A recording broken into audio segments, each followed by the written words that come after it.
बिस्मिल्लाहिर्रहमानिर्रहीम। जैसे कि आप देख रहे हैं कि अभी मैं बीफ कौरमा बनाने जा रहा था, तो मैंने कहा इसकी इंग्रेडिएंट आपको दिखा दूँ और उसके बाद आपको बनता हुआ मुख्तलिफ़ अंदाज में दिखा दिया जाएगा। तो ये देखें, इसमें मिर्ची है, नमक है और इसमें इसके साथ छोटी इलायची है, लौंग है और ये लहसुन अदरक का पेस्ट है और ये इसके साथ काली मिर्ची और ये धनिया है।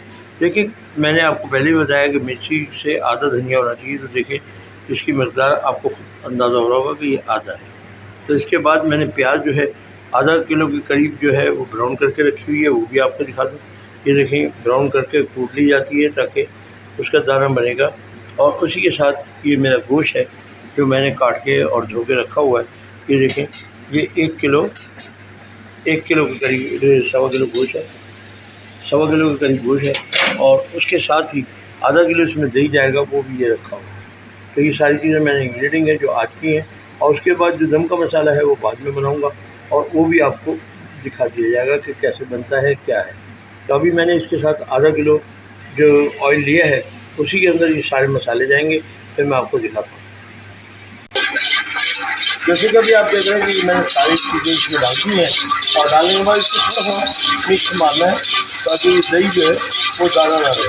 अब ये इसके बाद इसको पकाना है और इसी के साथ मैं इसमें डाल दूँगा गोश्त ऐड करके नहीं रखूँगा। इसी के साथ देखें कि इसमें मैंने गोश्त भी डाल दिया है।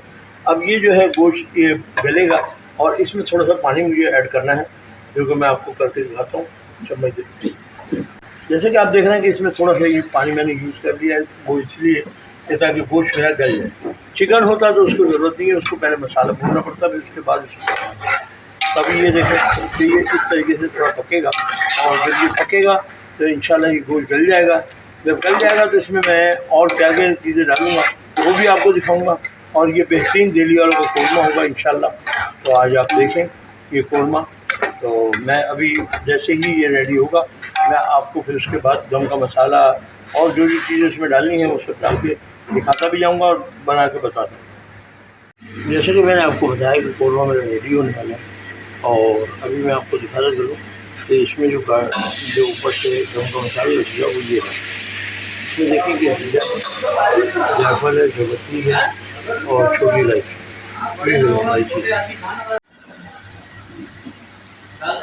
देखें ये कौरमा कितना प्यारा मेरा बना है और ये देखें ये इस पर मैंने जो आपके सामने पीछा मसाला वो डाल दिया है और अभी इसमें थोड़ा सा केवड़ा वाटर लगाऊंगा, तकरीबन 2 चम्मच। ये अब देखें कि मैं इसमें 2 चम्मच तकरीबन केवड़ा डालूँगा, इससे इंशाल्लाह खुशबू भी और टेस्ट भी बहुत अच्छा आएगा।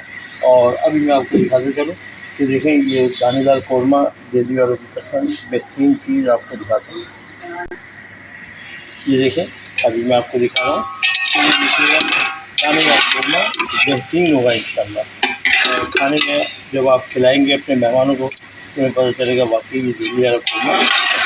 ये अब भी मेरा कौरमा बिल्कुल रेडी है और अभी मैं आपको इसकी आपको करने की ज़रूरत नहीं है क्योंकि इससे पहले भी कौरमे जो तो ये है कि आप इसको जब बनाना हो बीफ तो वो इस तरीके से बनाना है, इसके साथ मसाला सारे डालने हैं।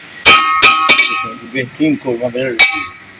तो उम्मीद करता हूँ कि आप सबको बहुत पसंद आएगा और देखने के बाद मेरे जो नए देखने वाले हैं वो इसको सब्सक्राइब करें और जो पुराने देखने वाले हैं मैं उनसे गुजारिश करूँगा कि वो इसको लाइक ज़रूर करें ताकि मेरी भी हौसला अफजाई हो आपके साथ साथ। बहुत शुक्रिया, जज़ाकल्लाह। तो ये आज इस आइटम के साथ ही अल्लाह हाफ़िज़ कहता हूँ, अगली आइटम तक। ओके, अल्लाह।